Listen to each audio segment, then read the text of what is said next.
앤드류 카네기는 자수성가한 미국 철강 산업의 거물로 인류 역사상 가장 부유했던 사람들 중 10번째 안에 든다. 카네기의 자산은 미국 GDP의 2.1%에 달했다. 이해를 돕기 위해 일론 머스크와 비교하자면 2025년 현재 일론 머스크의 자산은 약 530조 원으로 미국 GDP의 1.6%를 차지한다. 카네기는 생애 말년까지 교육, 도서관 건설, 과학연구 등 다양한 분야에 자산의 약 90%를 환원했다. 그는 여러 나라에 약 2,500개의 도서관을 설립했으며 스탠포드 대학교를 비롯한 여러 명문 대학에 기부하고 카네기 멜론 대학교 설립을 지원했다. 1908년 앤드류 카네기는 나폴레온 힐이라는 기자를 불러 자신을 성공으로 이끌었다고 믿는 원칙들을 공유했다. 또한 카네기는 힐에게 미국의 위대한 사업가들을 만나 성공학의 토대를 마련하라고 제안했다. 이 제안을 받아들인 힐은 이후 성공학 베스트셀러인 생각하라 그리고 부자가 되어라를 저술했다. 문답 첫 번째. 잠재의식.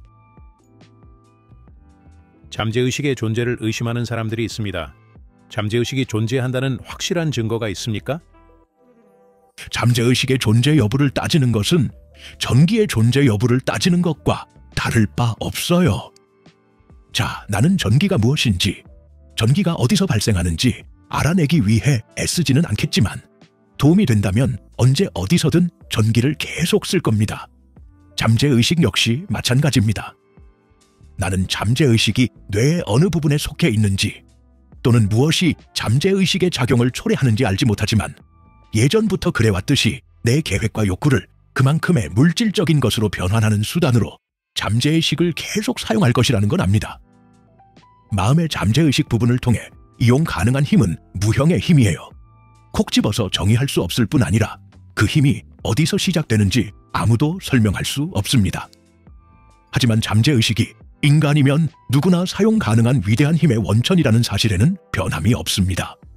회의론이나 무관심 때문에 이 힘의 사용을 도외시하는 사람은 넓은 의미에서 결코 성공을 거두지 못할 겁니다. 문답 두 번째. 긍정적 감정과 명확한 목표.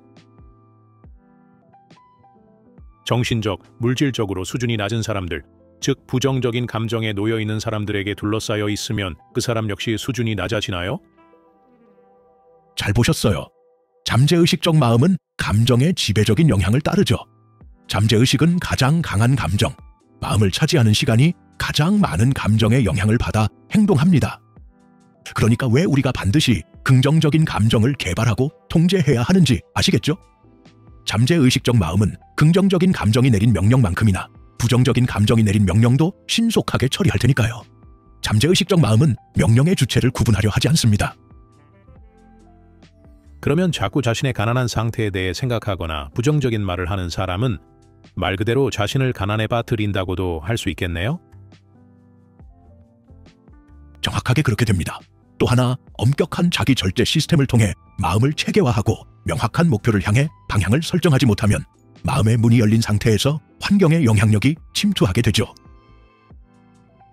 반면 마음이 풍성함과 풍요로움을 기반으로 한 명확한 목적으로 채워져 있다면 더 많은 걸 얻을 수 있는 수단과 방법을 쉽게 끌어들일 수 있다는 건가요? 그래요. 마음의 목적의 명확성이 확실하면 수단과 방법뿐 아니라 원하는 것을 직접 얻을 수 있습니다. 모든 개인 성취의 출발점은 목적의 명확성입니다. 자기가 인생에서 원하는 것이 무엇인지 정확하게 아는 거죠. 사람들은 그 목적의 실현을 위해 강박적인 욕구로 목적을 뒷받침함으로써 자신의 주요 목적에 행동과 활기를 부여합니다. 지속적인 욕구로 뒷받침된 목적은 상상력을 발휘하게 하고 이를 통해 구체적인 계획을 세우는 것으로 이어집니다. 또한 구체적인 계획은 원하는 것을 명확하고 선명한 이미지로 형성하여 무의식에 전달합니다.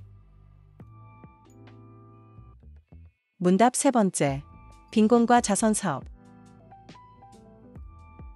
가난한 환경에서 태어난 사람, 보고 듣는 게 가난밖에 없는 사람은 애초에 투 스트라이크를 당한 상태에서 시작하는 것이나 다름없는 건가요? 힘들고 희망 없는 아이들은 처음부터 잘못된 환경에서 태어났으니 그대로 사는 게 운명이라고 속수무책 방치해야 하는 건가요?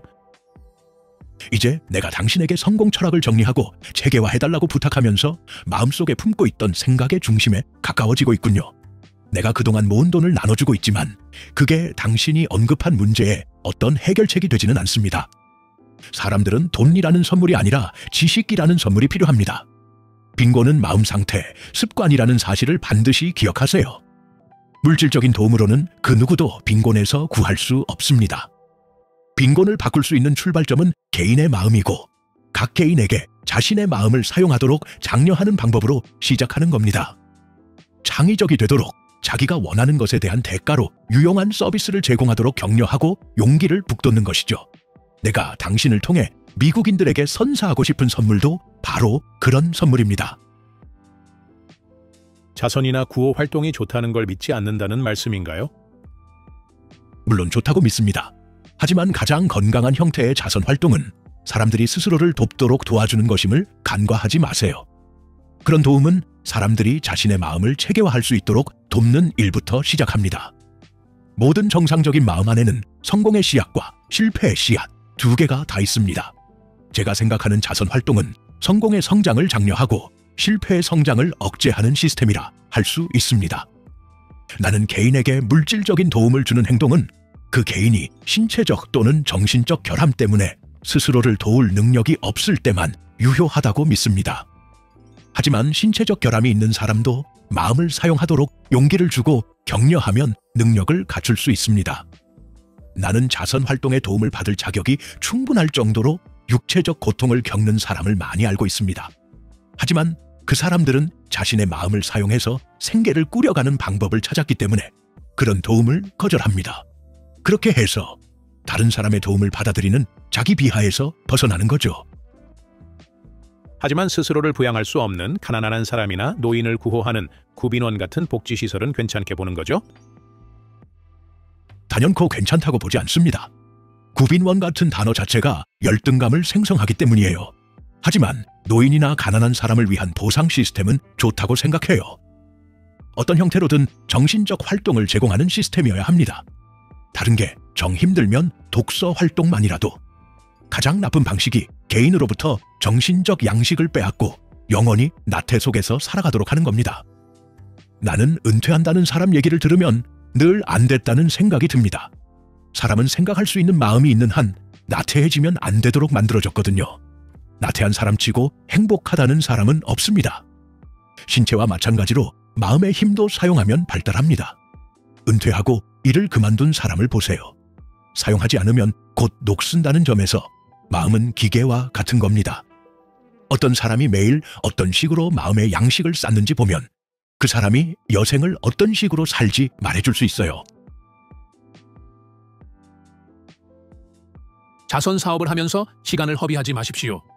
자선 행위의 목적은 가난의 비참함을 근절시키는 것이지만 오히려 그것을 지속되게 할 뿐입니다. 자선은 가난한 사람들이 비참한 처지에서 계속 목숨을 연명해 갈 수 있도록 빵 조각을 주는 것에 불과합니다. 가난한 사람이 필요로 하는 것은 자선이 아닙니다. 그들에게 필요한 것은 영감과 동기부여입니다.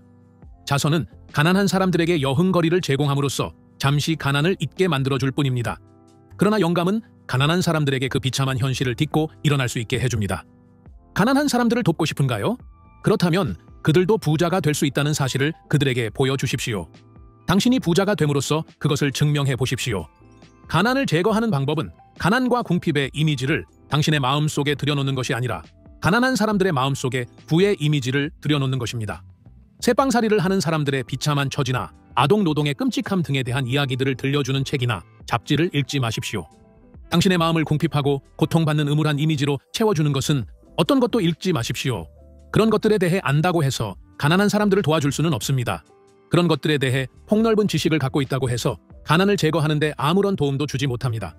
가난에 대해 생각하는 부유한 사람들의 숫자가 늘어난다고 해서 가난을 퇴치할 수 있는 것이 아닙니다. 신념을 가지고 부자가 되고야 말겠다는 확고한 목적의식을 갖고 있는 가난한 사람들의 숫자를 늘려감으로써 가난은 비로소 퇴치할 수 있는 것입니다. 문답 4번째. 황금률.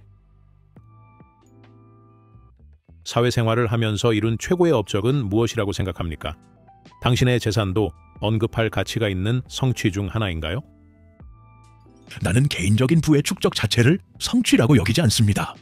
성취란 남을 위해 어떻게 이바지를 하느냐에 있는 거지 받는 돈에 있는 게 아닙니다. 저는 사업 활동을 통해서 개인적인 부를 얻기보다는 다른 사람들을 위해 기꺼이 봉사할 인물을 찾고 개발하는데 더 신경 썼다고 솔직하게 말할 수 있습니다. 현재의 부귀는 내가 들인 노력과 수고가 자연스럽게 결과로 나타난 거고요. 질문에 답을 하자면 나의 가장 큰 성과는 내가 더 유용한 서비스를 제공함으로써 더욱 충만한 삶을 살 수 있게 된 근로자들의 숫자에 있다고 하겠습니다. 자신보다 다른 사람의 이익을 우선하며 사는 사람이 더 쉽게 성공을 거둘 수 있다고 생각하십니까? 모든 위대한 업적은 남에게 대접받고자 하는 대로 남을 대접하라라는 황금률을 적용한 결과입니다. 자신을 내려놓고 타인을 위해 사심없이 봉사하는 법을 배우기 전까지는 아무도 황금률에 따라 살 수 없습니다. 이 위대한 보편적 법칙에 따라 살아가는 사람은 자기가 받으려 하기 전에 먼저 줍니다. 황금률의 적용은 일시적으로 손실을 불러올 수 있고 실제로 종종 손실을 보기도 하지만 시간이 지나면서 돌아오는 이득은 손실보다 더 큽니다. 황금률을 따르며 살면 남들이 나에게 피해를 끼치거나 내가 손해를 입는다라고 믿는다면 그건 이 원칙에 대한 이해가 부족하다는 뜻입니다. 황금률의 적용을 통해 얻는 모든 혜택 중 가장 큰 혜택은 적용하는 사람에게 발생하는 것입니다.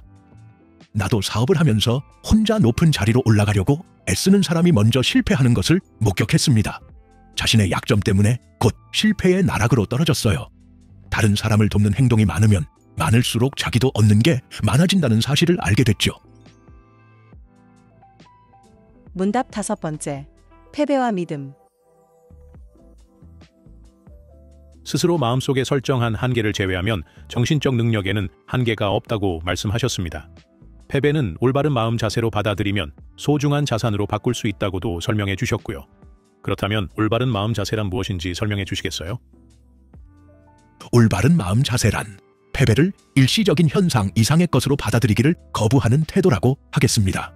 패배당하는 순간 바로 포기하는 사람은 그 무엇으로도 도움을 줄 수 없습니다. 반대로 패배를 더 큰 노력을 기울여야 한다는 도전으로 받아들이는 사람은 그 무엇으로도 막을 수 없죠. 대부분이 패배가 주는 혜택을 날려버립니다. 그저 부정적인 태도로 패배를 받아들이죠. 패배가 의지력을 강화시키도록 해야 하는데 오히려 의지력을 갉아먹도록 내버려둘 때가 많아요. 어떤 일이든 성공하기 전에 반드시 성공 의식적이 되어야 합니다. 마음에서 실패에 대한 생각을 지워버리고 성공에 대한 생각을 끊임없이 공급함으로써 성공을 의식하게 된다는 말입니다. 이런 식으로 우리는 자기가 성공을 달성할 수 있는 능력을 지니고 있다고 믿는 법을 배우게 됩니다. 믿음은 실체와 관련해서 어떠한 물질적 증거도 없지만 무언가를 믿는 마음의 상태예요. 믿음은 우리로 하여금 아직 이루지 못했고 보지 못했던 것의 존재를 믿게 해주죠. 믿음은 우리가 목적을 달성하려고 노력하는 과정에서 일시적인 패배를 당했음에도 여전히 그 목적이 존재하고 있다라고 확신하게 해줍니다. 믿음은 마음의 잠재의식적인 부분을 통해 작용하는데 가장 신뢰할 만한 이론에 따르면 믿음은 유한한 마음과 무한 지성을 연결하는 고리입니다. 믿음은 의식적인 마음 속에서 밝게 빛나는 무한 지성이 드러내는 빛이라 할 수 있죠.